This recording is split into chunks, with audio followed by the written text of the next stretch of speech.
prier prendre place, bien-aimés. Ce matin, avant d'écouter la parole de Dieu, rendons grâce à notre Père. Rendons grâce pour la vie de Jésus en nous. Rendons grâce pour la main de protection du Seigneur sur nos vies. Oui, le Seigneur est fidèle. C'est lui qui veille sur nous, comme à la prunelle de ses yeux. Et ce matin, nous sommes venus déposer à ses pieds une offrande spéciale. Cette offrande, ce n'est pas de l'or, ce n'est pas de l'argent, ce ne sont pas des biens matériels, mais ce sont nos cœurs reconnaissants qui élèvent vers le ciel des paroles d'action de grâce, des paroles de louange et d'adoration, qui reconnaissent que seul Dieu est le Seigneur dans le cœur. Amen. Qui reconnaissent que seul Dieu est le Seigneur dans ce lieu. Amen. Ses œuvres sont palpables et présentes. Sentez et goûtez ce matin combien la présence du Seigneur est agréable. Il visite nos cœurs, il touche nos cœurs, il rend libres les opprimés. Il brise les chaînes de nos vies. Il est le Dieu protecteur. À lui soit la gloire pour des siècles et des siècles. Amen. Amen. Amen. Amen. Ce matin, nous allons écouter la parole que le Père a déposée dans le cœur de notre frère, l'évangéliste Rémi Cobu. Amen. Amen. Nous le bénissons et nous le confions entre les mains du Seigneur. Nous te disons, frère, parle, ne retiens rien, que ce qui est de l'homme en toi disparaisse, pour laisser l'Esprit de Dieu qui est en toi agir et bénir son peuple ce matin. Tu es le bienvenu à la chair pour parler de Jésus.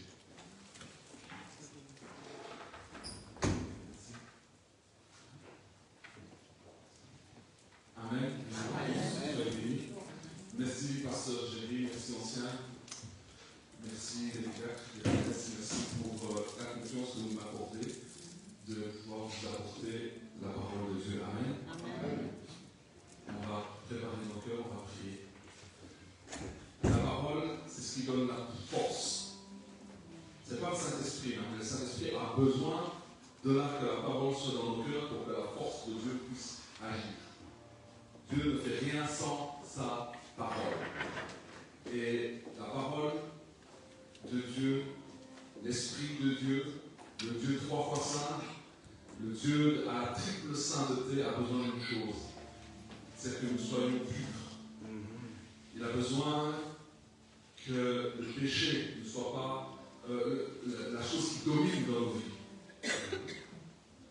Et pour cela, nous avons le sang de la croix, la vie, le sacrifice vivant de Jésus qui a été donné à la croix, qui purifie de tout péché, qui efface toute condamnation. Et nous allons courber la tête et réclamer, proclamer dans nos cœurs que nous croyons que nous sommes justifiés par l'efficacité de son sang et que par là, nous avons le droit d'entendre et de recevoir la parole de Dieu. Parce que des fois, c'est le péché qui fait que nos oreilles n'entendent pas et ne puissent pas écouter, entendre la voix de Dieu. Pourtant, Dieu parle, tantôt d'une manière, tantôt d'une autre, mais nous ne prenons pas garde. Et souvent, ce sont les oreilles incirconcises qui font en sorte que nous n'entendons pas ce que dit la parole de Dieu. Tout le monde entend la parole de Dieu, mais dans la parole de Dieu, il y a la voix de Dieu qui dit quelque chose pour toi. Et ce qui fait que nous n'entendons pas, c'est les péchés que nous n'avons pas présentés. C'est le péché qui prospère. Mais la bonne nouvelle, c'est que Jésus est mort à la croix et est ressuscité et a vaincu, terrassé la puissance du péché et son sang a coulé pour effacer complètement l'emprise et la puissance du péché. Prions. Père, nous te disons merci de nous avoir déclarés justes par la mort et le sacrifice vivant et la résurrection du Seigneur Jésus. Merci Seigneur pour pour l'effusion du sang de l'agneau à la croix, qui a fermé la bouche à l'accusateur, qui a fermé la bouche à l'accusation de l'accusateur. Merci Père de nous avoir délivrés du poids du péché. Merci Père de nous avoir délivrés de l'accusateur. Car à notre égard, à l'égard du corps de Christ que nous sommes, des rachetés, nous savons qu'il a la bouche fermée, qu'il est muet, qu'il ne peut nous accuser devant le trône, parce que toi, l'avocat, tu as plaidé et tu as fait connaître nos noms devant le trône du Père pour que nous participions de la nature divine en recevant le Saint-Esprit après avoir accepté la repentance et la conversion et le retour à toi. Nous sommes dans ta maison parce que tu l'as permis. Et maintenant, en tant qu'enfants justifiés, réconciliés par toi, pour nous, nous sommes là pour entendre ta voix dans ta parole et recevoir ce dont nous avons besoin pour marcher et évoluer avec toi dans cette semaine, dans ces jours que tu nous donnes. Amen. Amen. Donc moi je suis évangéliste, donc je vais toujours droit au but. Et vous savez, on ne peut pas bâtir une maison si la fondation n'est pas bonne. Et la fondation de nos vies, c'est le sacrifice, c'est l'expiation de Jésus à la croix. Sans ça, il n'y a rien. On peut faire des cathédrales, on peut faire tous les séminaires qu'on veut, mais si à la base, tu marches en te culpabilisant, en te donnant le titre de pécheur, aux pauvres pécheurs que nous sommes. Si tu t'appelles pauvre pécheur, les pécheurs finissent où? En enfer. Ceux qui pratiquent et vivent le péché sont condamnés à la colère de Dieu. Et le pire problème du pécheur, ce n'est pas le diable. L'ennemi de l'homme n'est pas le diable. Mais le pire ennemi de l'homme, c'est Dieu. Parce que le jour où la colère de Dieu va venir, les gens vont fuir pour aller vers le diable. Je ne sais pas si vous comprenez pourquoi. Parce que le jugement de Dieu est terrible.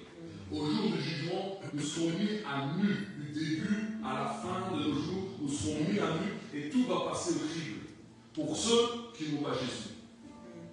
Et c'est un jour qui va être terrible. La Bible appelle le jour du Seigneur. C'est un jour qui va être terrible. Il y a des gens que vous aurez vu à la télé qui se sont frappés la poitrine et tout ça. Ils vont pleurer et se lamenter sur eux. Parce qu'ils là, ils comprendront qu'il n'y a plus de manigance à faire et qu'on ne pourra pas, que pour ça ne peut échapper au jour terrible du jugement de Dieu.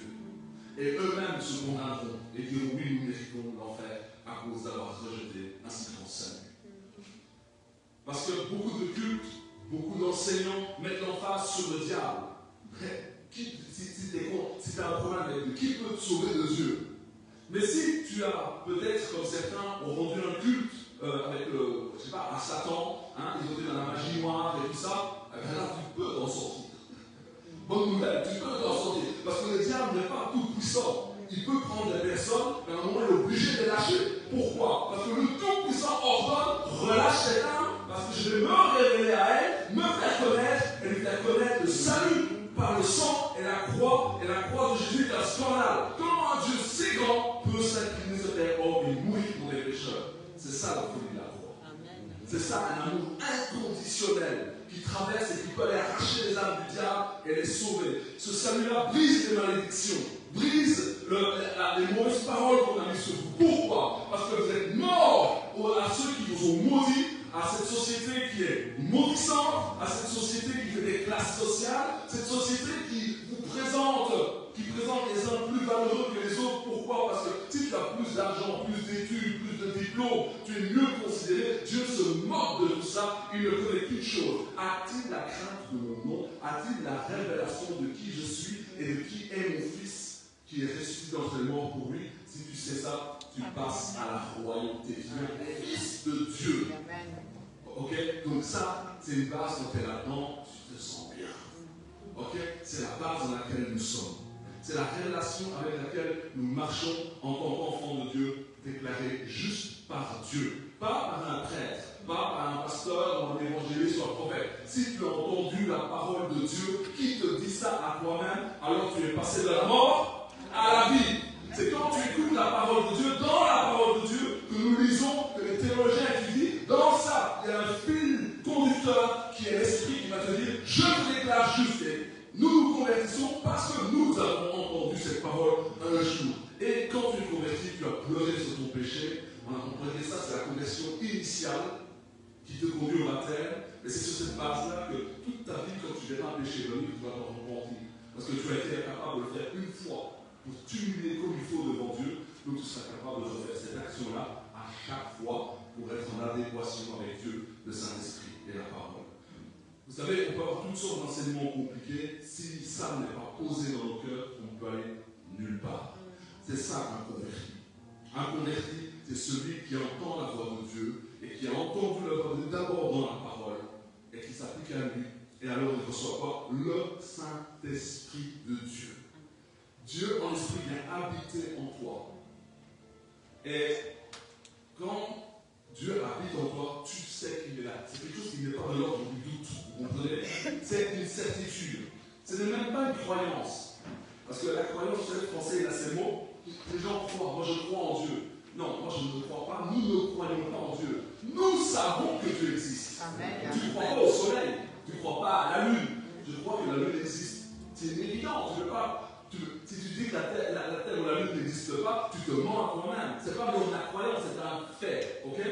La parole de Dieu, c'est la même chose. Jésus ressuscité, c'est une expérience spirituelle que nous avons vécue comme une épée qui a transpercé notre chair et qui nous a touché dans le profond de notre âme. Et c'est de ça dont nous parlons. Et ceux qui ont reçu cela, ils savent de quoi je parle. Si ce que je dis là maintenant, pourquoi est un mystère, c'est que tu n'es pas encore converti. Ça veut dire que tu es presque converti, tu es à la frontière et que ce que je dis à l'air bizarre ou étrange, c'est parce que tu n'es pas passé de l'autre côté. C'est parce que tu n'es pas né d'esprit. Et les paroles que nous disons sont esprit et vie. Amen. Nous sommes ici pour éviter le jour du jugement dernier. Et nous sommes ici pour marcher et demeurer dans cette promesse de voir Dieu face à face. Et je peux vous dire que quand on voit voir Dieu face à face, il vaut mieux se préparer. Et les gens ne se préparent pas. Ils font tout pour ne pas se préparer à ça. Ils fuient cette réalité-là. Alors, le texte que je voulais partager avec vous pour commencer,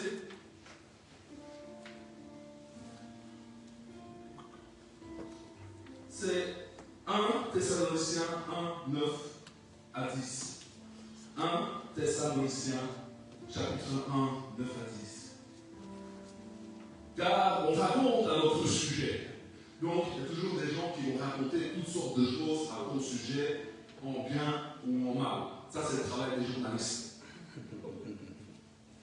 Car on raconte à notre sujet quel accès nous avons eu auprès de vous et comment vous vous êtes convertis à Dieu. Donc, ils étaient connus parce que les Thessaloniciens se sont vraiment convertis en masse. La conversion, c'est un changement total de vie. C'est un bouleversement de vie. Ça veut dire qu'on revient à Dieu, au vrai Dieu. Attention, on ne vient pas au catholicisme, on ne vient pas au protestantisme, on vient à Dieu et à sa parole et à son esprit. Parce que je ne voudrais pas vous dire parce qu'on est l'église baptiste, on serait meilleur que les autres. Il faut dépasser cela. Il faut avoir les bras ouverts sur l'église à accueillir tout le monde. Oui, l'église baptiste, elle a des bons avantages, c'est une bonne chose. Mais il faut pouvoir voir les choses de manière que tout le monde se reconnaisse. Un jour, il y avait un catholique, je parle avec lui et je lui demande: ah oui, moi je suis catholique. Ben, non, moi je suis un disciple de Jésus, je t'annonce la parole. Tu aimes Jésus? Il dit oui. Il va pas dire à un autre qui aime Jésus, il va dire non. Je dis: est-ce que tu crois que Jésus-Christ est le Fils de Dieu? Il dit oui. Tu vois, on est déjà d'accord. En fait, c'est dans l'évangélisé. Et est-ce que tu crois que Jésus-Christ est mort à la croix et qu'il est ressuscité? Il dit oui, c'est catholique. Maintenant, est-ce que tu crois que tu es juste devant Dieu?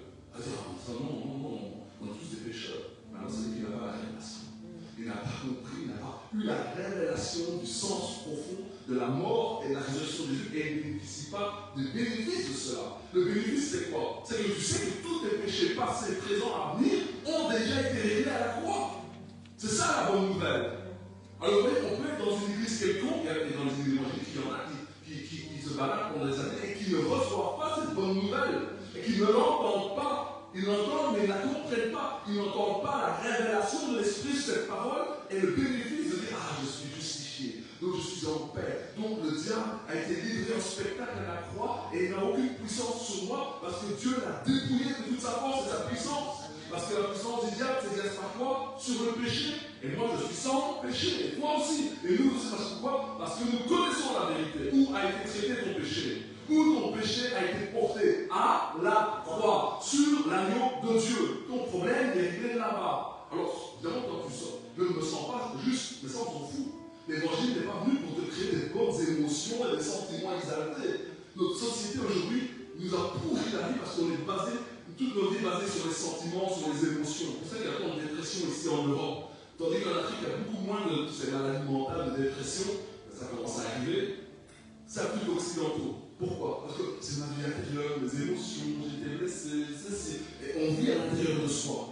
Ouais. Tout le temps sur soi. Vous savez, quand vous êtes tout le temps en train de ruminer, de vivre sur vous-même, hein, là c'est comme un pont sur lequel on a du poids et à un moment, ça craque. Parce que l'homme n'est pas fait pour reposer sur lui-même et pour lui-même. Il est fait pour vivre pour Dieu, c'est-à-dire hors de soi. Il faut aller vers l'autre, vers mon prochain. Parce que Dieu l'a dit, si tu ne sais pas, si tu n'aimes, si tu ne vois, si tu ne sais pas aimer Dieu que tu ne vois pas, comment tu peux prétendre aimer ton prochain? Tu dois aimer ton prochain pour aimer Dieu que tu ne vois pas. Les deux sont liés. L'homme est fait pour être à l'extérieur de lui. Il doit aller vers l'autre, s'occuper de l'autre, aimer l'autre, dans la relation avec lui, et pas en relation avec soi-même. Sinon, tu vas craquer. C'est les causes des maladies mentales. Donc, Dieu veut la conversion. La conversion, c'est l'action de l'esprit qui va régler tout ça. Des fois, on veut régler les choses nous-mêmes. Mais une fois que l'esprit de Dieu est en toi, quand tu te tournes vers toi, c'est qui que tu trouves? Le Saint-Esprit, c'est tout toi-même. Donc ça règle déjà le problème de la solitude intérieure, vous voyez? Parce que là où tu es seul dans ton petit sac de viande, hein, là tout seul, hein, à pleurer, à dire pourquoi je vis, c'est quoi cette vie de merde? J'ai dit ça 3 fois. Pourquoi je souffre? On a tous dit ça un jour. Pourquoi je souffre comme ça? Et tu peux en arriver à pleurer parce que tu ne comprends pas. Et tu sais que tu ne peux rien changer. Tu te sens comme piégé. Tu as demandé à venir dans ce monde, moi, on dit de faire ça, je ne comprends rien. Il y a une rébellion parce qu'on sent quelque chose qui cloche, vous voyez, et on souffre de ça. Mais quand Dieu te rejoint à l'intérieur, qui te donne la paix qui surpasse toute intelligence, le Dieu de tout Père vivant en toi, tu comprends, je souffrais parce que je péchais, parce que j'étais loin de Dieu. Maintenant, je suis réconcilié. Et ça, c'est une expérience. Ce n'est pas des je crois ou je pense que, ce n'est pas une vue d'esprit, c'est une expérience concrète. Aussi sûr que quand tu vas te marier, tu mets l'anneau à ton conjoint et que tu sors de l'église et que tu es en couple et que tu es marié, aussi sûr, nous avons fait une alliance avec Jésus et il est une réalité en nous. Donc si je dis, si tu ne comprends pas ce que je dis, que ça va être bizarre, c'est que tu es de l'autre côté. Pour comprendre ce langage qui est spirituel, tu dois mourir avec Jésus à la croix, accepter que c'est déjà fait, et tu passeras de l'autre côté. Parce que tu seras converti. Tu seras converti à la parole de Dieu.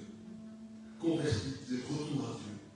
En abandonnant les idoles pour servir le Dieu vivant et vrai. Alors, quand on se convertit, on fait quoi? On abandonne les idoles, on fait quoi? On sert Dieu.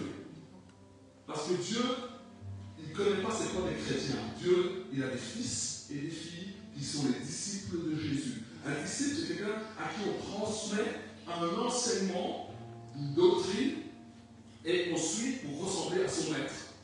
Pour agir comme son maître, pour penser comme son maître, tout en restant soi, évidemment. Sinon, c'est un gourou. Le gourou, qu'est-ce qu'il va faire? Tu vas le suivre, tu vas devenir comme lui, mais c'est l'effacement de ta personnalité. Et pendant qu'il prend dans ta tête qu'il efface ta personnalité, tu as perdu quelques pieds. Hein? C'est surtout le but. Si ça la marque, ça ne triche pas. Hein? Vous attendez un peu, et vous allez voir, il manque des euros sur mon portefeuille, il manque des euros sur mon compte. Hein? Et ils sont redoutables, ils sont redoutables pour faire ça, je vous assure. C'est tout un art pour rentrer dans la tête des gens et faire comprendre que la grâce de Dieu, c'est l'argent, c'est une question d'argent. Alors là, ce Dieu-là, on l'appelle comment? C'est Dieu de l'argent, c'est Mammon. Alors je voulais vous mettre en garde aujourd'hui, mes frères et sœurs. Mammon est le Dieu qui prospère. Il prospère, mais il est en train un peu de se casser la figure. Et quand le Dieu de l'argent prospère et qu'il se casse la figure, il arrive de quoi on parle de guerre et de bruit de guerre. Nous y sommes pleins. Jésus avait prophétisé. Il dit, ça ne sera pas encore la fin. Longtemps que nous entendons parler de guerre, de bruit de guerre, on est dans la presque fin. Mais quand on ne parlera plus de guerre, de bruit de guerre, ça sera quoi après? Ça sera vraiment la guerre. Et la grande guerre totale, c'est quoi dit la Bible? Ça sera la grande tribulation. Une peine comme le monde n'en a jamais connue. Mais avant ça, ne vous inquiétez pas, avant ce grand jour-là, l'église de Jésus doit être enlevée vers lui. Un grand événement. Mais Mammon, c'est quelque chose avec laquelle il ne faut pas plaisanter. Nous avons tous besoin d'argent pour vivre, pour venir ici. J'ai dû mettre de l'essence dans la voiture. Vous voyez ce que je veux dire? J'ai dû allumer une lumière, ça coûte de l'argent. Hein? J'ai dû mettre le chauffage, ça coûte de l'argent. L'eau, le robinet, ça coûte de l'argent. Tout coûte de l'argent. Alors qu'avant, on imaginait, on avait tout ça gratuit. Dans le jardin d'Éden, le but, tout était gratuit. Tu cueilles, tu prends. Et t'as Dieu. Tu ne pouvais pas avoir chaud, pas avoir froid. Tout est parfait. Pas besoin de chauffage. Mais depuis qu'on a quitté Dieu, là, c'est dur. Hein? C'est dur. Des fois, je travaille, quand je vois tous les problèmes à résoudre, les maisons envoyées, la pression, tout ça, je dois faire tout ça pour manger. Je trouve ça que c'est une folie. Des fois, c'est comme si je pourrais craquer. Vous voyez ce que je veux dire? Parce que c'est pas normal. C'est pas normal. Mais, par la grâce de Dieu, on tient le coup. Parce que Dieu nous fortifie. Moi, je suis honnête avec vous. Des fois, je trouve ça trop fou de faire tout ça. Alors que le projet de départ, c'était dans un jardin avec Dieu. Quand je vois le projet de départ, on a trouvé, ça me fait mal au cœur. Ouais, les factures sont dans un lit. Voilà, c'est pas possible. Dieu ne peut pas faire ça à ses enfants. Vous voyez ce que je veux dire? Ça ne vient pas de Dieu, c'est juste toutes ces factures. Hein, c'est pas possible. Ça vient du gouvernement. Je ne dis pas que le gouvernement c'est le diable. Des fois, c'est pas loin. Hein. Dans ce monde, avec les factures, tu peux casser ton moral. Toi, tu as des sous pour mentir. Tout le temps, c'est une frustration. C'est jamais une addition. Mais Dieu, avec son enfant, tu peux connaître la victoire même à travers tout ça. Amen. Tu peux être dans la paix même avec tout ça. Amen. Et tu peux triompher de tout ça en demeurant dans la paix. Pourquoi? Parce que c'est un miracle d'être dans la paix, dans un champ de bataille comme ça. Vous voyez ce que je veux dire? C'est un miracle. Et Dieu veut que ce miracle soit vu des anges. Dieu veut qu'à travers toi, ton attitude, ta foi, ton comportement, ta marche avec Dieu, où là où tout est contraire, regarde mon fils. Tout est contraire. Et pourtant, regarde, il m'invoque et il est dans la paix au milieu de tous les racontages, de toutes les mauvaises choses qu'on fait. C'est ça le miracle. Ça, c'est pour il y a un but, c'est pour la gloire de Dieu. Tout ce qui se passe de mauvais, c'est pour que le diable soit, comment dire, il devienne malade dans sa tête. Il dit, j'ai tout fait pour humilier cette vie. J'ai tout fait pour le détruire. J'ai détruit son père. Avec son père et sa mère, je les ai utilisés pour le détruire, lui. J'ai même utilisé un nom pour le détruire. Et maintenant, il loue Dieu, il est rayonnant, il est dans la joie. On a tout fait pour le tuer et il a la vie. Et il a une paix, et Dieu, ils peuvent même devenir jaloux de toi. Hein? Ils ont plus d'argent que toi, ils ont peut-être plus de choses que toi, mais ils arrivent encore à être jaloux parce qu'ils ont quelque chose qu'ils n'ont pas. C'est la paix que Dieu t'a donnée par grâce. Un jour, je travaillais, et quand je travaillais, moi je chantais, quand tu écoutes la louange, tu fredonnes, comme ça, t'es content, t'as l'air un peu niais, un peu bête, comme ça, t'es content. Et puis, quelqu'un dit, ouais, mais toi, t'es content parce que tu travailles chez telle société, et chez Noël, et t'as de l'argent. Je dis, non, c'est pas l'argent qui fait ça. T'imagines pas tout ce que je dois faire pour avoir cet argent, c'est compliqué. Non, ce qui donne l'argent, c'est Jésus. Ah, elle était interpellée. Non, c'est Jésus qui donne la paix. Tu travailles comme ne travaillant pas. Tu es marié ou tu subis ton épouse comme n'étant pas marié. C'est dynamique, hein? Plus un, soyez marié comme n'étant pas. Ça marche pour les femmes. T'as un mari difficile qui met toujours tout n'importe comment. Et tu peux vivre comme s'il n'était pas là tout en étant là. C'est ça le miracle, vous voyez? Attention, et l'argent. Parce qu'on parle de l'argent, il faut en user comme en n'usant pas de l'argent. Il faut utiliser l'argent comme si tu ne l'utilisais pas. Et ça, c'est le monde que tu es libre devant nous. Parce que dans le monde, beaucoup d'églises tombent, pas par l'esprit de Jézabel ou d'Atagnéon, parce qu'ils n'ont pas un rapport honnête avec l'argent. Beaucoup de systèmes religieux sont corrompus à cause de l'argent. Moi, j'ai un travail, un salaire. Je n'ai pas ici pour l'argent. Ça m'a coûté. Et gloire à Dieu, que Dieu me donne les moyens de venir et d'aller à plein d'endroits. Donc, vous voyez, l'argent, ça peut couvrir toutes les relations. Pourquoi? L'argent, c'est la valeur d'échange. Ça veut dire que dans la relation, tu vas te mettre dans ta tête, qu'est-ce que cette relation peut m'apporter? Qu'est-ce que je peux gagner? C'est ce que dit l'argent. Qu'est-ce que je peux gagner? Quel est mon intérêt? Et l'intérêt, c'est financier. Hein? Et l'intérêt, c'est pas seulement l'argent, c'est la gloire, c'est l'honneur, c'est recevoir quelque chose de l'autre, mais pour son intérêt. Tandis que Dieu qui a tout, qui est tout, et qui est tout puissant, lui, il choisit de donner. De venir au milieu des hommes, de se dépouiller de sa gloire, de cet attribut qu'il a, omniscient, omnipotent, et il devient un être mortel. Au niveau du corps, hein. Il a un corps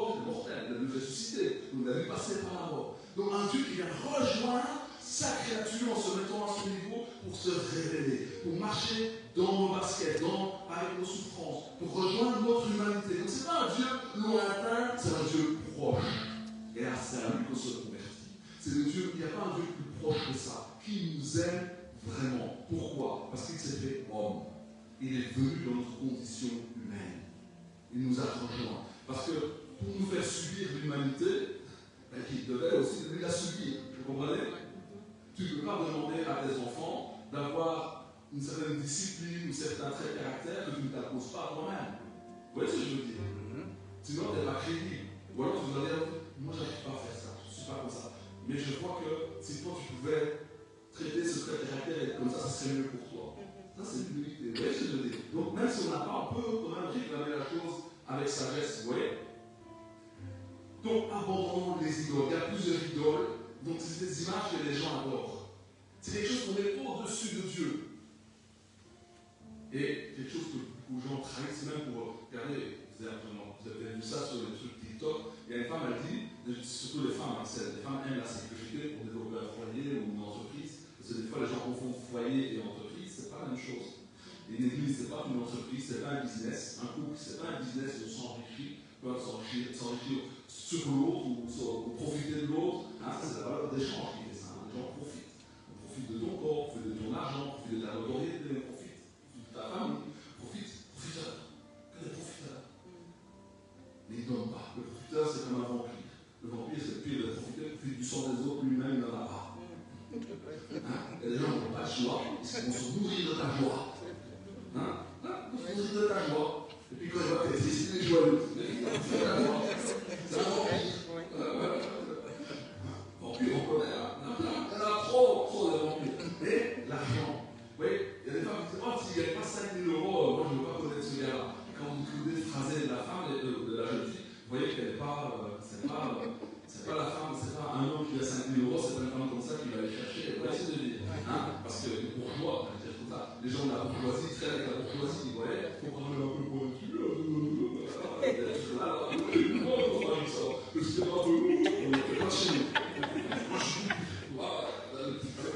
C'est comme ça. Nous sommes des enfants de Dieu. Amen. Nous avons un langage spirituel. Ni l'un, ni l'autre. Vous comprenez? Et le niveau d'instruction, on s'en fout. Est-ce que tu as la révélation de l'esprit? Parce que l'esprit de Dieu est au-dessus des hommes et des femmes de ce monde. Car l'esprit de Dieu est au-dessus de l'esprit du monde. La sagesse, qu'est-ce que c'est? C'est la capacité d'entendre et de comprendre la voix de Dieu. Amen. C'est ça la sagesse. Et la sagesse, elle n'est pas dans les sages de ce monde. Sinon, elles auraient connu Dieu.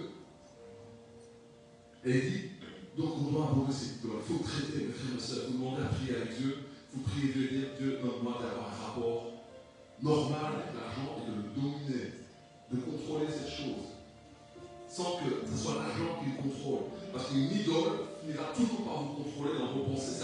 C'est comme un Dieu, c'est une puissance. Et la puissance de l'argent va induire des comportements, des attitudes, des réactions. Une preuve, si tu manques de l'argent, tu vas stresser. Pourquoi? Parce que tu n'as plus ton Dieu. Tu as plus de puissance, tu as plus d'argent. C'est comme si Moïse devait faire la guerre, il doit prophétiser, puis Dieu lui parle plus. Il est tout nu, il n'a plus de la vie, il est pourri. Vous comprenez? Donc l'argent, c'est vraiment une puissance. Mais nous avons la puissance de l'esprit. Je dis ça souvent, il fut un temps où je participais aux finances de l'église, parce que c'est mon devoir en tant que disciple, c'est mon église, donc je participe à tout. Et à un moment, je me rendais compte, je terminais les mois chaque fois. J'ai un mot positif. Alors, moi, j'ai prié, j'ai dit, Seigneur, mon Père, pourquoi les païens, ils ont plus d'argent que moi, eux finissent leur mois tranquille et à l'aise. Et moi, je suis un enfant de Dieu, je donne dans ton église pour te faire fonctionner avec la part que tu me donnes. Seigneur, je ne sais pas, mais il faut m'aider à changer ça. Et c'est pas pour dépenser l'argent de quelqu'un, mais des fois, tu ne sais pas ce qui se passe trop, tu vois. Et à partir de ce jour-là, tout a changé. Des fois, il faut invoquer Dieu dans une situation. Ouais. Dieu ne fait pas tout, mais il peut tout. Amen. Mais attends que tu te demandes qu'il soit dans tout. Dans toute et chaque situation. Il faut que tu sois dépendant de lui. Et il a tout fait, et je peux vous assurer, il a tout fait pour que nous soyons dépendants de lui. Et quand tu es dépendant de lui, tu n'es pas dépendant de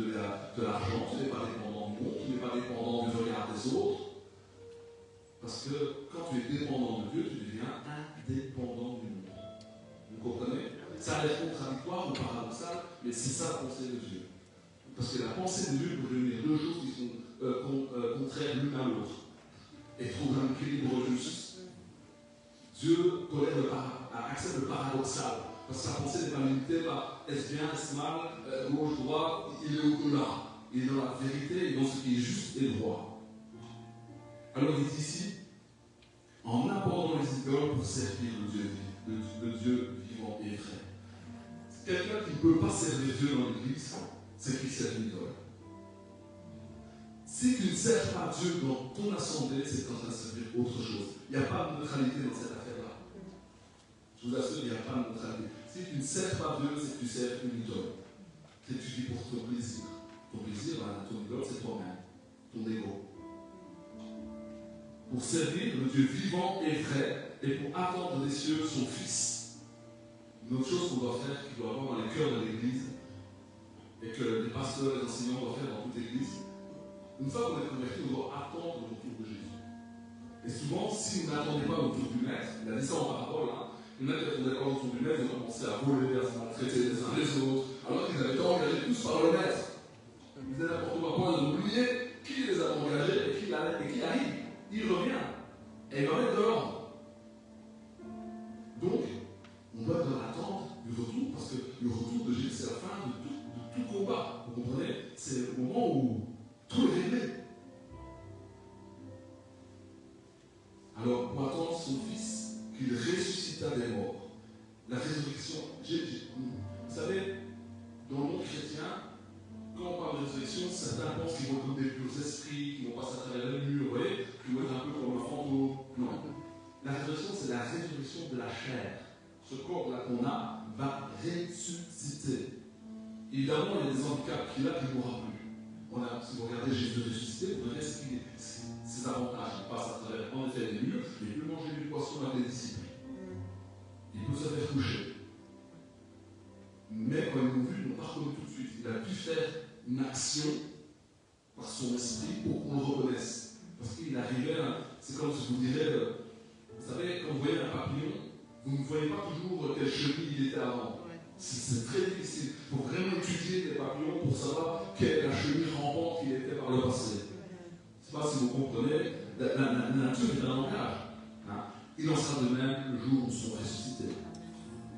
Et ça, c'est le but. Il faut ressusciter absolument pour avoir un corps dans lequel nous demeurons avec le Saint-Esprit déjà en dedans de nous, parce que nous sommes les temples de Dieu. Ne savez-vous pas que vous êtes le temple du Saint-Esprit? Vous voyez, des fois, on ne voit pas sur sa valeur. Mais quand il y a la révélation de cette parole, c'est pour ça que Paul disait, ne savez-vous pas que vous êtes le temple du Saint-Esprit? Ne sais-tu pas que l'Esprit de Dieu habite en toi? Ne sais-tu pas que le Dieu que rien ne peut contenir a décidé d'envoyer son Saint-Esprit qui habite en toi? Et quand tu as l'Esprit, ça veut dire que tu as le Fils et tu as le Père. Car Dieu est indivisible, il est un. Et je vous assure, moi, c'est des révélations que Dieu m'a données, ça m'a bouleversé. Dis-donc, le Dieu tout-puissant, à la triple sainteté, il est présent en moi par le Saint-Esprit. Attention. Alors, quand j'ai compris ça, j'ai commencé à faire attention à ce que je disais. Ne plus maudire, de dire des paroles vaines, parce que ma bouche est en communion avec la bouche de Dieu. Et si je dois être la bouche de Dieu, je dois faire très attention à ce que je dis. Bénir et ne jamais maudire. Alors, lui, il restera toute sa vie comme ça. Ça, c'est une malédiction. Et quand tu as l'Esprit de Dieu, tu peux bloquer la vie de la personne. Alors, Dieu, avant d'ouvrir les vannes de la puissance, il va regarder si tu peux gérer tout ça. Parce que Dieu est sage. Et pour attendre des cieux son Fils qu'il a ressuscité des morts, Jésus qui nous délivre de la colère à venir. C'est pas la colère du diable, parce que pour moi, c'est lui qui est en colère envers les hommes. Comme il ne peut pas attaquer face à face Dieu, qu'est-ce qu'il fait? Il est là pour attaquer l'image de Dieu. Et tout homme, quel qu'il soit, même, on va dire, sans-abri, qui est tout ça, il est à l'image de Dieu. Et c'est pour ça que ce monde détruit l'image de Dieu. Il veut absolument qu'on ne puisse plus voir à travers l'homme la gloire de Dieu. Il y a quelque chose que je ne voulais pas oublier.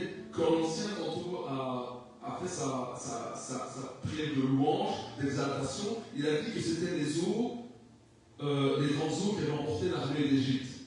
Au moment où il disait ça, je recevais, c'est la même eau qui a détruit les chevaliers d'Égypte, mais c'est la même eau qui, au commencement, remplissait la terre. Et sur lesquelles l'Esprit de Dieu planait sur les eaux. Et le mot en hébreu, c'est virevolter. C'est pas planer, c'est virevolter. Pourquoi? Parce que l'Esprit, c'est une colombe. Et déjà dans le début du texte, il est sous-entendu que le Saint-Esprit a une manifestation qui ressemble au virevoltement d'un oiseau, d'une colombe. Et donc, toute l'eau du monde était sur la terre. Il n'y avait pas encore de sec. Donc la terre n'était que eau. Les mêmes eaux qui sont là, c'est celles qui ont détruit. C'est les mêmes eaux. Donc on peut dire que cette eau a été sanctifiée. Elle a été couverte par le Saint-Esprit. Énergisée, je ne sais pas comment dire. Parce que, vous voyez, les mots humains ne sont pas assez forts pour dire que cette eau a été embrassée par le Saint-Esprit. Serrée. Elle est en communion. Il a touché. L'Esprit Saint, celui qui sonde les profondeurs de Dieu, était là et a couvert ces eaux-là. C'est même, en fait, ces eaux, c'est les mêmes eaux avec lesquelles nous avons des fêtes. Vous savez qu'on a fait de 95 ou 98% d'eau, 95, je ne sais pas combien, il y a un peu de matière, mais la majeure partie, on est de l'eau. Quand vous réfléchissez à ça, vous vous dites, en fait, pourquoi il a couvert ces eaux? Parce qu'il est devenu créé. Et quand tu crées la terre qui a l'image de Dieu, tu es obligé de l'eau avec laquelle tu as son corps, et obligé quelque chose qui doit être en communion avec Dieu. Waouh! Vous vous rendez compte? Les mêmes eaux avec lesquelles on va encore remis dans le baptême. Pas du tout. Les eaux de la repentance en vue du pardon des péchés. On va plonger encore dans l'eau et tu es ressorti de cette même eau. Et un jour, j'entends un scientifique qui avait dit que l'eau avait une mémoire. Vous n'avez pas entendu ça, les scientifiques? Hein? Alors, qu'est-ce que tu vas garder de l'information qui est dans l'eau? Il y a une information qui a été mise dans l'eau.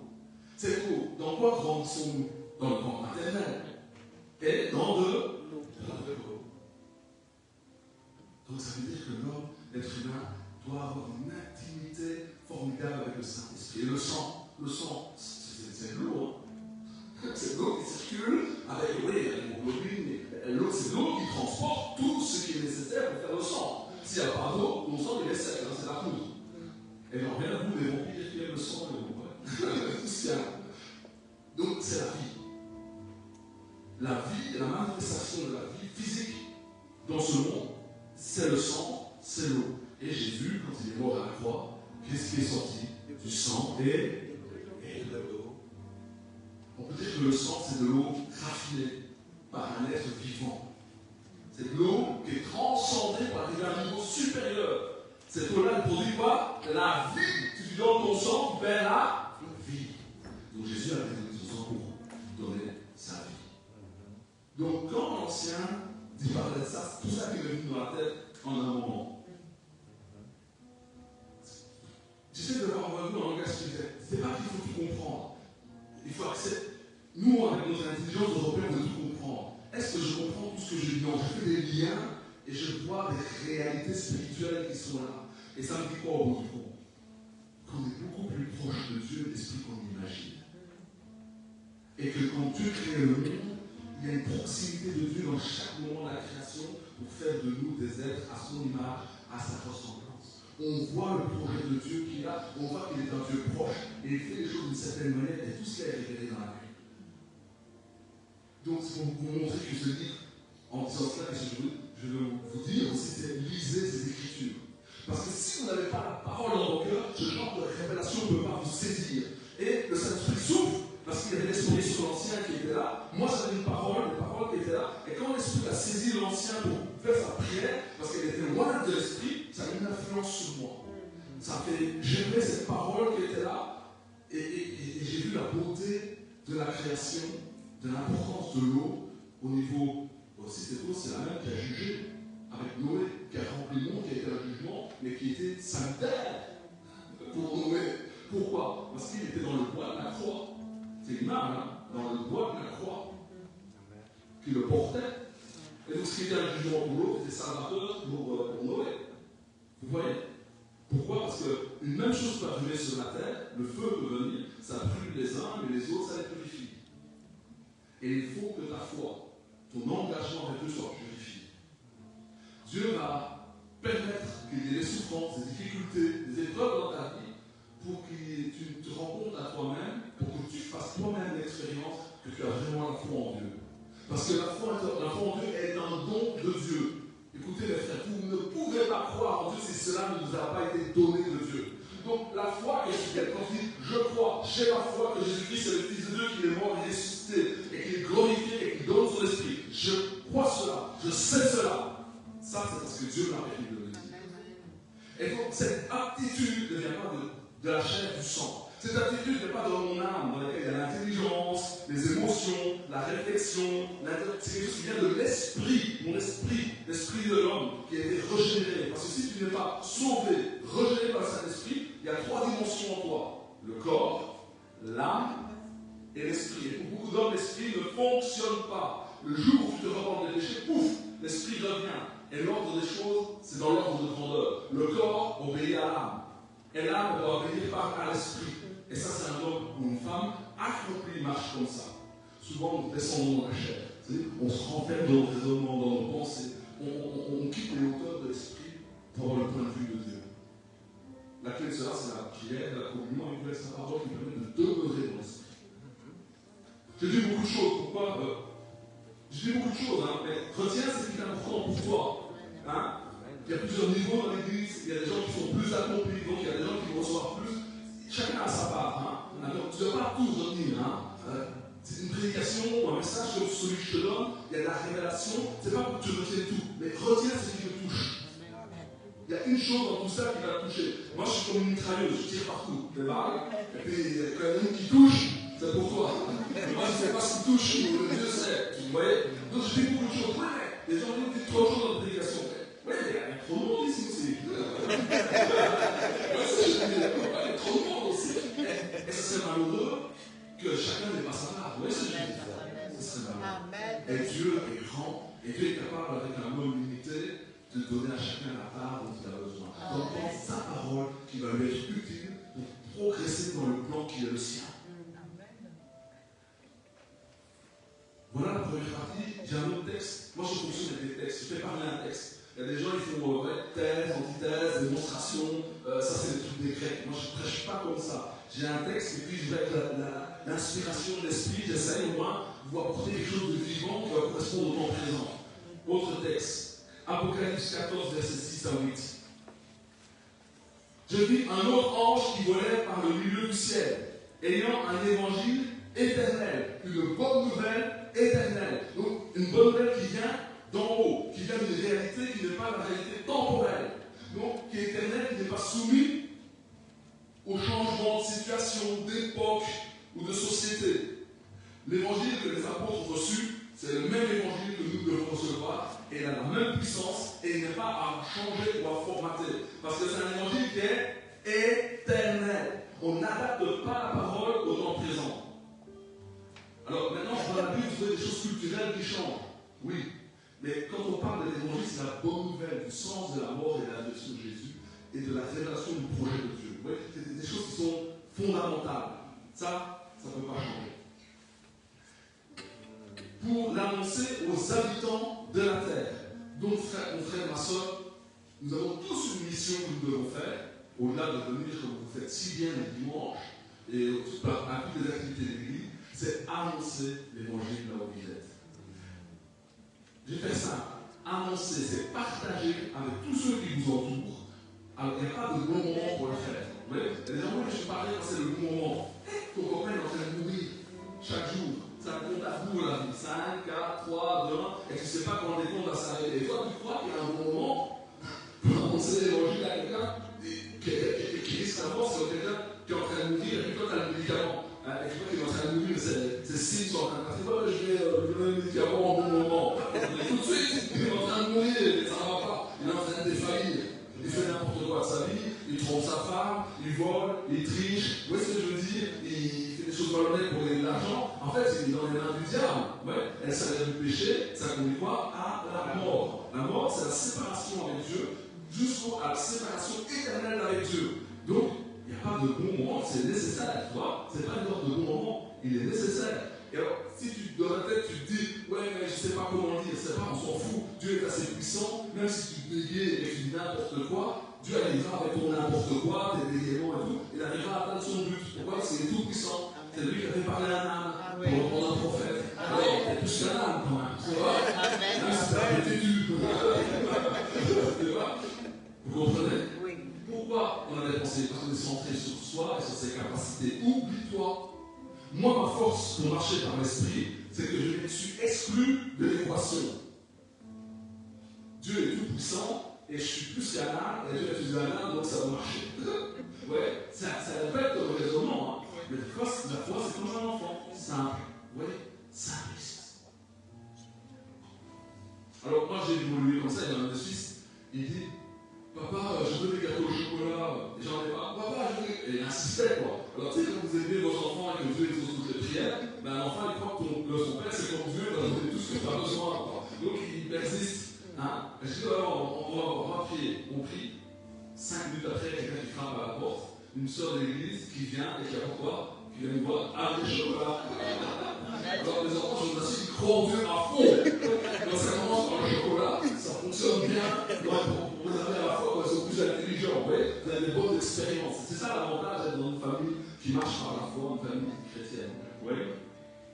C'est pour dire qu'il faut s'attendre à Dieu, même pour des simples choses. Comment Dieu peut exaucer un enfant pour des chocolats? Mais Dieu va être plus loin que le chocolat. Il va être plus loin. Et il faut annoncer un évangile aux habitants de la terre, à toute nation, à toute tribu et à toute langue. Vous savez, ce texte de l'Apocalypse que nous lisons a été écrit en 30 et 70 avant Jésus-Christ. Comment ils pouvaient savoir ce qui est accompli aujourd'hui? Cet évangile de la Bible, vous savez, c'est le livre le plus imprimé. Hein. Depuis Gutenberg, c'est le plus imprimé et le plus répandu sur la terre. Et maintenant, il est traduit dans toutes les langues, dans toutes nations. Et il y a des gens qui partout sur l'église comme nous le faisons et qui parlent. Il a prophétisé et ça s'est accompli. Il disait d'une voix forte, l'ange. Vous avez vu dans les chants tantôt, on parlait de la voix des anges. Hein. Voilà. Je n'ai pas choisi le texte à cause du texte, à cause de ce du chant, hein. Mais Dieu fait toutes choses. Écoutez, craignez Dieu. Craindre Dieu, c'est l'aimer. Ça rend du respect, de la considération pour ce qu'il est. Ça se développe. Ça se développe. C'est un combat. Parce qu'on craint les problèmes, on craint le manque d'argent. Donc, si on craint quelque chose, on craint le manque d'argent, c'est que Dieu, c'est qui concerne, c'est l'argent. Vous voyez, tout est lié. Mais moi, je crains Dieu. Et j'ai peur de ne pas lui plaire, parce que je sais que le jour du jugement, il faut que je sois prêt, que je demeure dans la foi, ne pas abandonner la révélation qui m'a été donnée. Et il dit, c'est une fois, craignez-le, donnez-lui gloire. C'est ce qu'on a fait très bien, avec la prière inspirée de l'ancien, les chants, on a chanté, on fait ça, c'est très bien. Car l'heure de son jugement est venue. Et adorez celui qui a fait le ciel, et la terre, et la mer, et les sources d'eau. Ces fameuses sources d'eau que le Saint-Esprit a touchées. Donc quand tu vas te servir un verre d'eau en bouteille ou au robinet, je veux que tu vois cette eau-là d'une autre manière. Oui.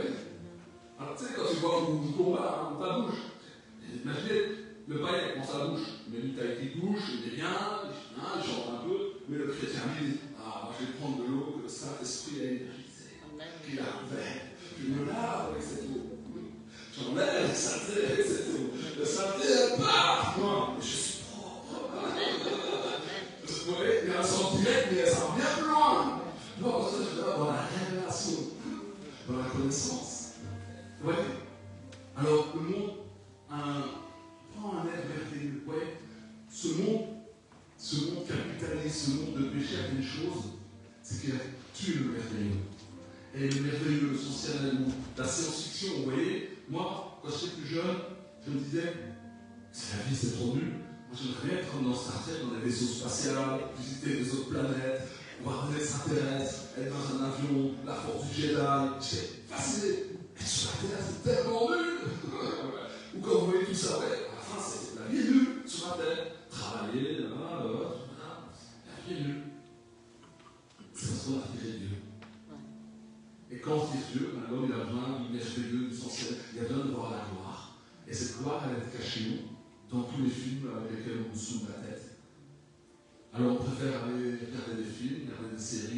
Et on tombe dans le merveilleux, dans le sensationnel, dans un monde illusoire.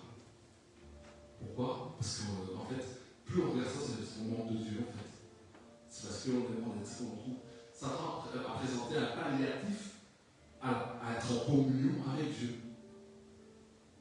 Moïse n'avait pas tout ça, il était parti sur une montagne, il y avait une nuée qui couvrait la montagne, là on a lui donné la Torah, là on a la parole, il est parti dans la nuée, il a vu Dieu, entre voir Dieu et voir toutes les séries de Netflix, je préfère aller sur la montagne. Vous voyez?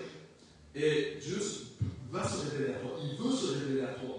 Et la révélation que j'ai de Dieu aujourd'hui, elle peut augmenter.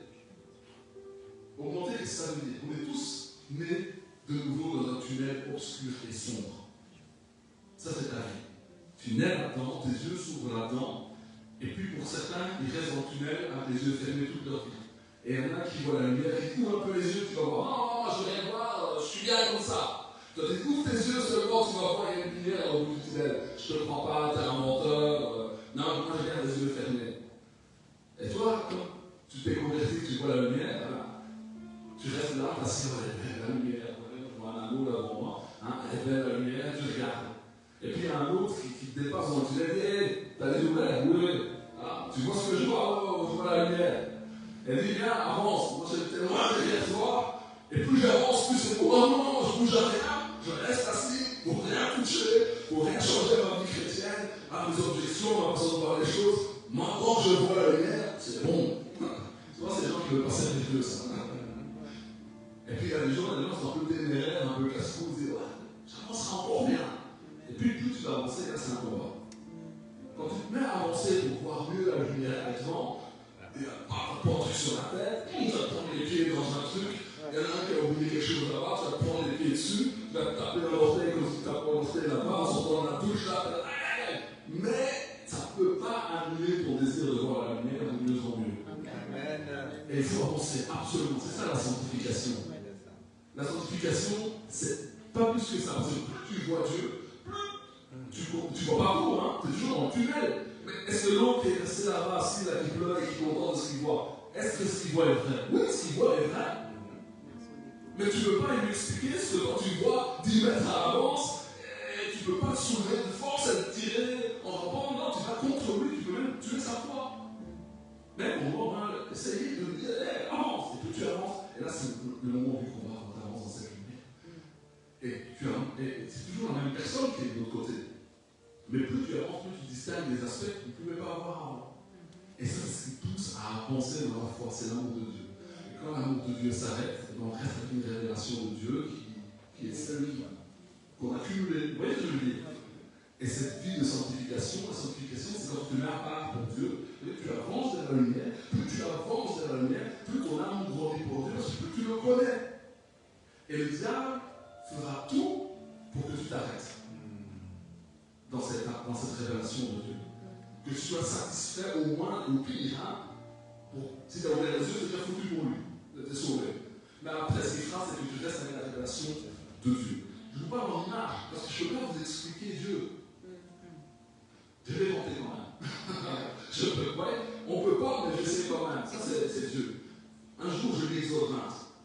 Vous voyez, quand Moïse monte dans la montagne, il monte dans la montagne, et là, il voit la gloire de Dieu, et il va se cacher derrière un rocher, parce que si tu vois Dieu tel qu'il est, tu meurs, tu passes dans l'autre monde.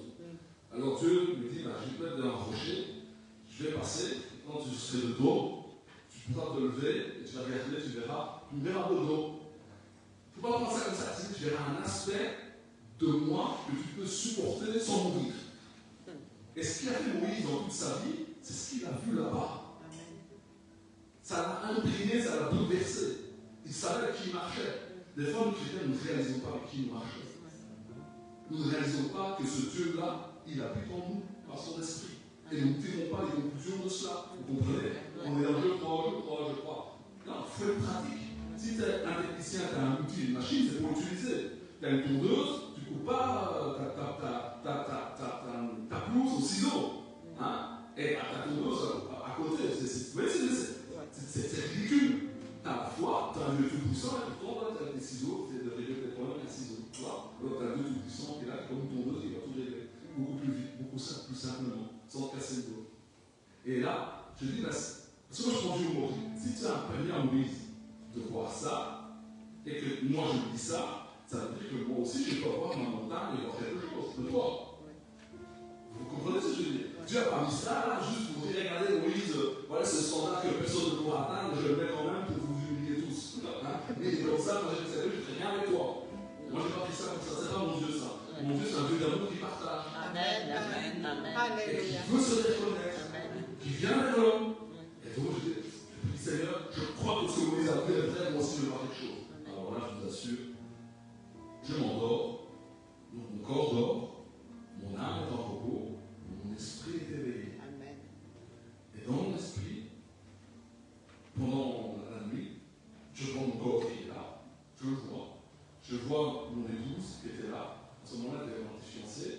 Je la vois lever les mains vers le ciel, elle loue Dieu, et une partie de la pièce dans laquelle elle était, tous les trucs blancs, ses habits, les murs, tout purifié. En plus, après, j'ai vu d'autres personnes qui étaient dans la pièce, mon frère, ma soeur, et ils faisaient la même chose. Et chaque fois, tout devenait blanc. Et à un moment, l'esprit me dit, va et regarde vers la fenêtre, c'est ma chambre. Je vais vers la fenêtre, ça représente quoi? La vision, voir dans l'autre monde, au-delà. Hein? Dans tes rêves, tu vois une télé, tu regardes quelque chose, ou que tu mets des lunettes, ou que tu regardes vers une fenêtre, ça veut dire que c'est la vision. C'est de voir le monde spirituel. Et là, qu'est-ce que je vois? Je vois des nuages très sombres qui gonflent comme ça, avec des éclairs derrière, et derrière ça, il y a quoi? Dieu et sa gloire. Donc je ne peux pas la voir directement. Mais j'ai vu seulement ce qui la cache. Ce qui me sépare.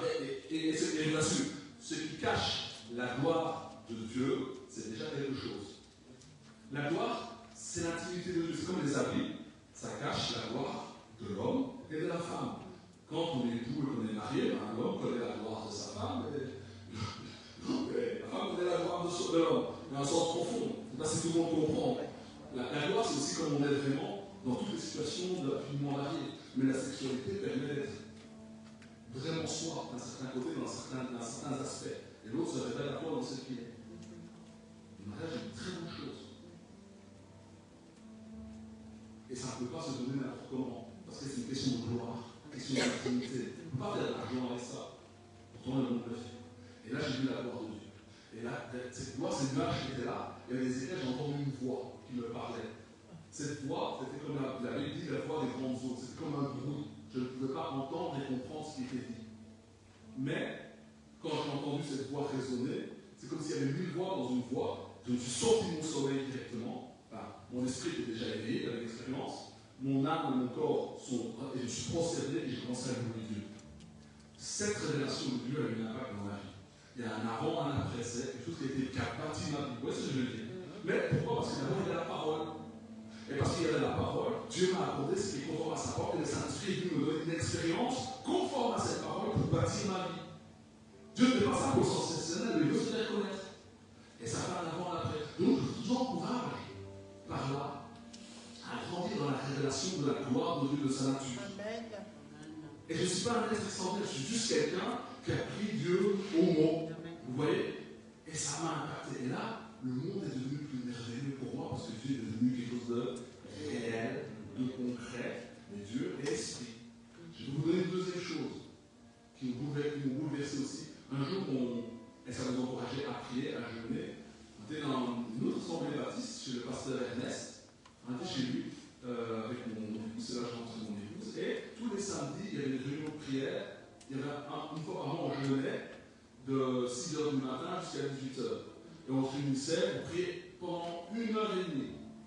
Ouais, vous avez plein de choses à faire. C'est un sacrifice de faire ça. Hein. Quand tu as des enfants, tu as tout le truc à faire.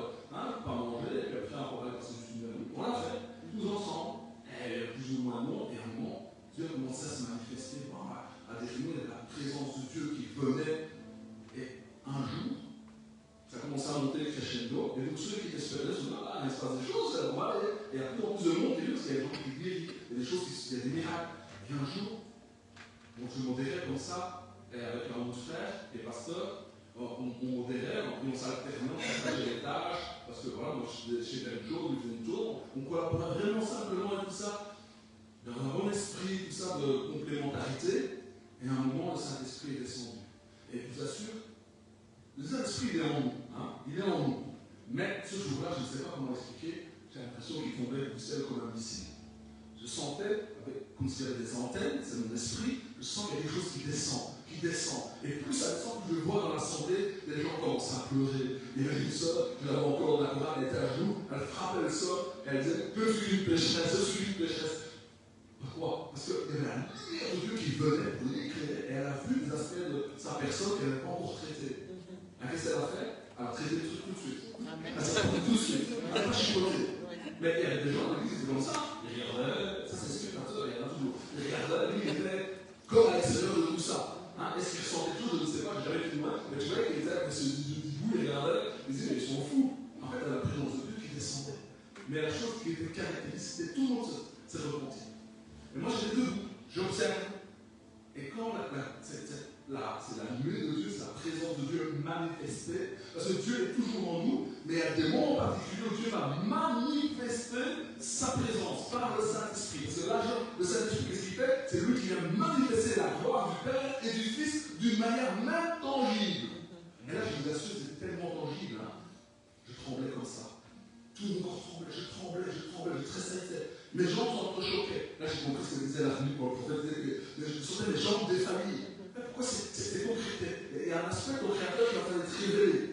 Et à un moment, c'était tellement fort, j'ai dû écarter les jambes pour ne pas tomber à terre, tellement que c'était lourd. Comme si on avait mis un poids de 20 ou 30 kilos sur mes épaules. Et à ce moment-là, je me disais, donc c'est ça la gloire de Dieu. Et ce que j'ai perçu dans cette gloire, quand c'est descendu à un moment, ma tête était dedans.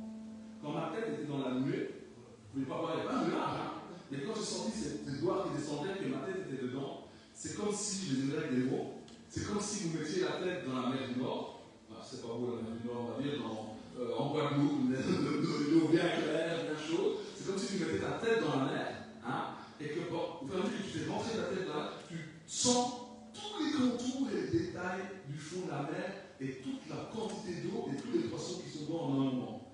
Là, à ce moment-là, tu te dis, c'est trop pour moi. Et ce que je percevais, c'était de la puissance. Une puissance tellement forte que ça pourrait tout détruire. Mais en même temps, dans le même moment, j'ai senti une douceur infinie que tu pourrais dire, c'est la faiblesse. Et quand je commençais à dire les faibles, je sentais la puissance qui est pratiquement destructrice. Et quand j'allais trop, et quand on m'a pensé à la côté de cet destructeur, je commençais à avoir peur, je sentais une douceur immense, plutôt qu'une mer. Et tout ça était dans un équilibre parfait. Et là, je voyais la perfection de la puissance et de la douceur de Dieu qui fait que Dieu ne peut pas s'emporter pour détruire la terre avec sa puissance. Et c'était très beau. Ça m'a impacté à un point. Mais ça, j'ai vécu ça pourquoi? Parce que l'Église a prié. Et que j'étais avec mes frères et sœurs dans la prière, dans le jeûne. Et alors, à ce moment-là, j'ai vécu une expérience qui m'a abattu. À ce moment-là, je ne sens pas ça. Mais j'ai eu l'expérience et je sais qu'il est là. Et je sais qu'à tout moment, il peut manifester sa gloire. Et tout ça pour vous dire qu'il faut avoir faim de grandir dans la révélation de Dieu. Et qu'il y a des choses merveilleuses à voir. Tout le monde va prendre l'avion, voir des beaux paysages, des vacances, à un bel endroit, voir les pyramides d'Égypte. C'est pas aller ceci, aller en Moscou pour le moment, il faut vraiment y aller. Tout le monde vous déteste ça si vous y allez. Aller voir le Kremlin, serrer la main à Poutine. Ou aux États-Unis, vous pouvez aller, ça dépend ce que vous aimez. Mais voilà, on a tous envie de faire ça. Mais en réalité, voir Dieu, c'est bien plus grand. On ne peut pas nous offrir des voyages partout tout le temps, ça coûte cher. Mais ce qu'il y en a pas de prix, qu'on ne peut pas monnayer, que tout le monde ne peut pas voir, qui est réservé à des élus qui ont été choisis, qui ont dû se repentir, qui ont dû dire à Dieu, oui, le grand problème, c'est moi-même, et le mauvais penchant qui est dans mon cœur, je le reconnais, je me repens, maintenant je reviens vers toi, je me convertis. À celui-là, à celle-là, qui a pris le baptême de la repentance en vue du pardon des péchés, qui est passé de la mort à la vie, il a accès à la révélation de Dieu. Amen. Et quand tu prends Dieu pour ton Père, et que tu es vraiment un fils ou une fille, je t'assure que l'État fasse des taxes, je ne sais pas quoi, que l'État fasse toutes sortes de choses, ou qu'il décide de nous envoler pour faire des guerres illégitimes, vous saurez quoi faire, parce que Dieu vous avertira quoi faire, comment échapper à toute situation. Amen. Et quand Dieu parle, je vous assure, vous êtes dans la paix. Vous savez, pendant le Covid, Dieu m'avait montré qu'il y avait le Covid qui allait arriver. Quand j'avais dit ça, personne ne me croyait. Je disais, Dieu me dit de vous dire qu'on ne pourra même plus se réunir à l'église, on ne pourra plus se voir. Quand vous dites ça, quand un prophète de mauvaise augure, vous dites, mais c'est pour construire là. Qu'est-ce que vous feriez si jamais on ne peut plus se réunir à l'église? Vous savez, en disant ça, après les gens disent, ah ben oui, ça va, moi je serais rien, c'est Dieu qui m'a donné ça. Et l'autre chose, c'était la guerre avec la Russie et l'Ukraine. Et dernièrement, un jour, j'avais vu une prophétie. C'était qu'à un moment, les chefs d'État vont demander nos enfants pour aller les sacrifier à la guerre. Si on regarde en France, c'est ce qu'ils veulent faire. Ils préparent les gens à une guerre qu'ils vont eux-mêmes préparer. C'est comme si moi je prépare de mettre une claque, et je dis, vous allez voir, lui il va se fâcher, il va se mettre en colère. Mais moi j'ai prévu de le mettre en colère, avant de mettre une claque. Vous voyez ce que je veux dire? Et c'est un jeu comme ça qui se fait dans le monde. Mais nous, avec l'Esprit de Dieu, on va avoir ça avec l'Esprit. On va prendre de la hauteur. Que cela ne vous inquiète pas. Rien ne vous inquiète. Le Seigneur est le maître de tout. Tout ce qui arrive a été prévu par le Seigneur, et il y a une limite que le mal ne peut pas faire. Il y a des choses qu'ils ne peuvent pas faire. Et surtout dans le monde, mais dans nos vies et dans la vie. Pourquoi? Parce que si tu es sous le régime de Dieu, que tu es fils de Dieu, le monde, des choses qu'il ne peut pas faire. Il y a des gens qui sont venir saisir leur bien parce qu'il y a eu des impayés, des problèmes. Quand Dieu dit que le huissier ne peut pas prendre, il ne prend pas. Moi j'ai vu des gens où leur dette a été effacée comme ça. On ne sait pas par quel miracle. Donc le mec il va dans l'ordinateur, il regarde la dette dedans, elle est partie. Il ne sait pas comment. C'est pas la partie. Même la personne n'a pas d'explication. Un jour je vais aller annoncer l'évangile dans une prison. Et pour aller dans une prison, il faut avoir un certificat de bonne des mœurs où il n'y a rien. Moi, quand j'avais fait de la prison, il y a quelque chose sur mon certificat de bonne des mœurs. Le pasteur me dit, vas-y, essaye quand même, on verra. Moi, j'ai demandé mon certificat de bonne des mœurs, ils m'ont donné, il y avait rien en dessus. Moi,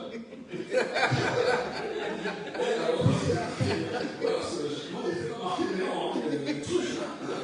Mais surtout un gros truc, quoi. Et alors après, le pasteur, il ne croyait pas, ça, c'est un miracle. Bien sûr, c'est un miracle. 3-4 mois après, je vais demander un certificat de bonne. Là, il y avait le truc dessus. Pour que je n'ai aucun doute que c'est un miracle. Alors, comment Dieu l'a fait? Je ne peux pas savoir. Mais voilà. Et un jour, il y avait un frère dans l'église. Il était plus âgé que moi dans la foi. J'étais dans l'église, j'étais plus jeune à ce moment-là, j'avais 21, 22 ans. Et il y a un frère qui était plus âgé que moi. Et c'était une église où il y avait des parents et des petits-enfants. Et moi, à la naissance, entre les deux, j'avais personne. Donc, je tenais les personnes plus âgées. Et des fois, quand j'avais un temps, j'allais voir pourquoi j'étais édifié à l'écouter parler. Parce que quand vous avez quelqu'un qui est plus mature dans la foi, ça vous couche. Que vous le voulez ou pas, ça vous influence. Et j'allais le voir. Et un jour, il dit, j'ai dit, tu sais ce que tu devrais faire, tu devrais demander qu'on efface ton casier judiciaire. Puisque Dieu t'a sauvé et effacé tes péchés, il faudrait quand même que dans le monde réel, ça corresponde à ton état spirituel. Waouh! Un truc comme ça, t'es convaincu. Moi, je m'en foutais. Hein, parce que ça allait quand même. Je travaillais, j'étais arrivé et tout. Et je l'ai quand même fait. Je ne l'ai pas fait parce que j'avais envie. Vous voyez ce que je veux dire? Parce que je l'ai fait parce qu'il m'a convaincu. Vous voyez ce que je veux dire? Et je me suis laissé convaincre par la force de son argument.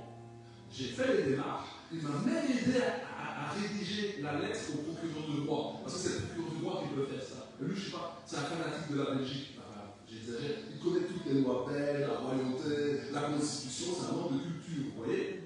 Un homme qui a de l'information. Et il m'a dit, tu fais ça. Ah, je l'ai fait. Et c'est même lui qui a fait la loi. Parce qu'il y a quelqu'un qui vous pousse. Mais quand vous connaissez Dieu, ce ne serait pas Dieu qui est en train d'utiliser le frère pour régler mon problème. Parce que pour Dieu, apparemment, ça a même l'importance que mon casier soit effacé. Vous voyez? Alors que pour moi, non. Ouais, des fois, il faut se laisser convaincre. Il ne faut pas résister. Ouais, pas résister. Il y a des choses qui nous arrivent. Et en effet, la police a fait une enquête. Ils ont été chez mes voisins dans ma rue, notre truc d'enquête et tout ça. Ils peuvent aller loin, ils regardent tout ça. Et là, ils ont trouvé, en fait, tout le monde dit qu'il est devenu fou, maintenant il aime Jésus, mais plus d'abord. Il a changé de problème. Il est dans une secte. C'est ce que mes parents pensaient. Mais une secte où tu commences à travailler, que tu commences à devenir sage, intelligent, ouais. Ah, mais c'est une secte qui est bonne quand même. Hein. Ouais.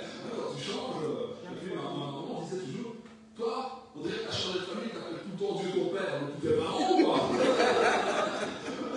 Ouais, voilà. Donc, cherchez à et surtout quand il y a des jeunes et des pierres, c'est le moment où vous allez grandir dans la révélation, dans la connaissance de Dieu. Parce que quand vous devrez affronter des problèmes plus tard, qu'est-ce qui va vous aider? C'est la révélation que vous avez de Dieu, qui va vous aider à vivre dans les moments difficiles, d'attente, où tout est contradictoire. Parce que ces moments doivent arriver, c'est l'épreuve de la foi. Et l'épreuve de la foi, nous la gagnons avec ce que nous savons de ce que Dieu est et de ce qu'il nous a donné, qui est la révélation de son nom et de sa nature profonde. Seigneur Jésus, nous voulons prier. Permettre que chacun de mes frères et de mes sœurs garde en lui quelque chose pour avancer avec toi, pour se rapprocher de toi dans la gloire, pour se rapprocher de toi dans la révélation de ton nom. Seigneur, viens lui en aide. Viens en aide à mon frère, à ma soeur. Tu sais qu'il y a un combat, il est tiraillé.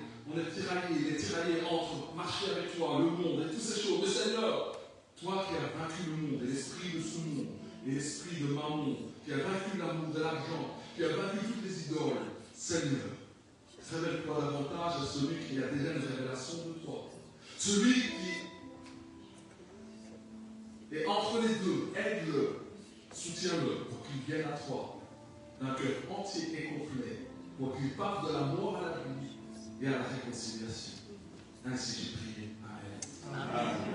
Est-ce qu'il y a, je pose une question, ne levez pas le bras, si vous voulez. S'il y a une personne qui sait qu'il n'est pas converti, qui n'a pas la révélation de la mort et de la résurrection de Jésus, qui ne s'est pas engagé, je t'invite à te convertir. Je t'invite à venir à Jésus, pas à venir à un système religieux, mais je t'invite à avoir un cœur à cœur avec Jésus. Et ce cœur à cœur avec Jésus n'est possible que quand tu comprendras, accepteras que en fait tous tes péchés ont été pardonnés. Mais la chose que tu dois faire, c'est t'adresser à celui avec qui tu étais en conflit par tes péchés, par la désobéissance à ses commandements. Tu dois lui dire, j'ai volé, j'ai menti, j'ai pas ça. Et tu dois lui dire à Dieu, pas à moi. Mais tu dois pouvoir le dire à Dieu. Et quand tu énuméreras, selon ce qu'il y a dans ton cœur, la liste de tes péchés connus, à ce moment-là, Dieu verra que tu te repens et alors tu obtiendras le pardon. Parce que le pardon est donné pour autant que tu te repens, ça veut dire que tu avoues tes péchés et que tu les délaisses. Les délaisser, c'est voir ça comme quelque chose souillé et se tourner vers Dieu. Et Dieu se chargera de toi pour que tu n'y retournes pas et que tu puisses être vainqueur. Si tu veux faire cela, tu peux venir voir le pasteur ou moi-même qui est là et je vais t'aider dans ce processus-là. Parce que la conversion, c'est un processus. Je ne vais pas te faire lever là pour la conversion. Pourquoi? Parce que ce serait un peu comme une manipulation, obligé de te faire lever, que tout le monde te voit, et ça ne serait pas naturel, sincère, intime. Parce que Dieu est un Dieu d'intimité. Hein? Et au moins, ce sera dans l'intimité, dans le secret. Hein? Et on pourra parler, échanger, si tu as des questions, pose des questions. Car un évangéliste, c'est un peu comme une femme accoucheuse, quoi. Hein, ça aide à l'accouchement, mais en réalité, celle qui accouche, c'est la femme. Hein. Nous, on est là pour accompagner, simplement, et on essaie de ne pas perturber le processus de Dieu. Amen. Des fois, on veut faire les choses à la place de Dieu, et alors on fait des trucs bizarres. Hein, on fait naître l'enfant trop tôt, ou ça ne marche pas. Okay. Donc, c'est important de se convertir. Amen. Comment on sait qu'on est converti?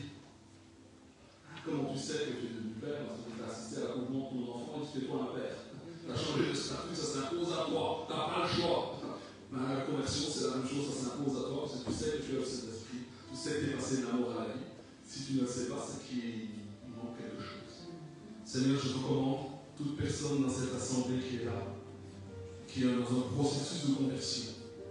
Que la révélation de ton nom et la révélation de ton esprit et de ta parole, oh Seigneur, touche comme une épée. Que l'épée de ta parole touche les cœurs, Seigneur. Parce que tu aimes le cœur de l'homme qui se convertit. Tu cherches des cœurs où résider et résider. Tu cherches à consoler ceux qui ont été abusés, malmenés. Seigneur, sauve cette âme, parce que c'est ton désir le plus profond. Je te présente les cœurs, ces cœurs qui écoutent maintenant pour qu'ils passent de la mort à la vie. Seigneur, je déclare que ce que tu veux faire à l'instant, que ta volonté soit faite, ô Père éternel, qu'il y ait de la joie dans le ciel, ô Seigneur, par la conversion, par le renoncement du péché, parce que là où les péchés sont couverts par le sang du sacrifice, ô Père éternel, nous savons que les anges sont dans une grande, grande joie dans le ciel, parce qu'ils voient l'efficacité du sang de l'agneau, et ils voient ton cœur qui récupère un enfant qui était perdu, égaré, qui revient à la maison.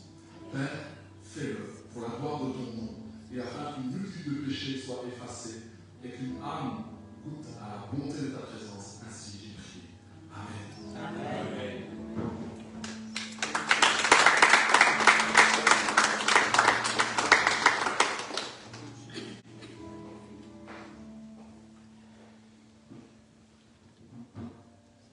Alléluia.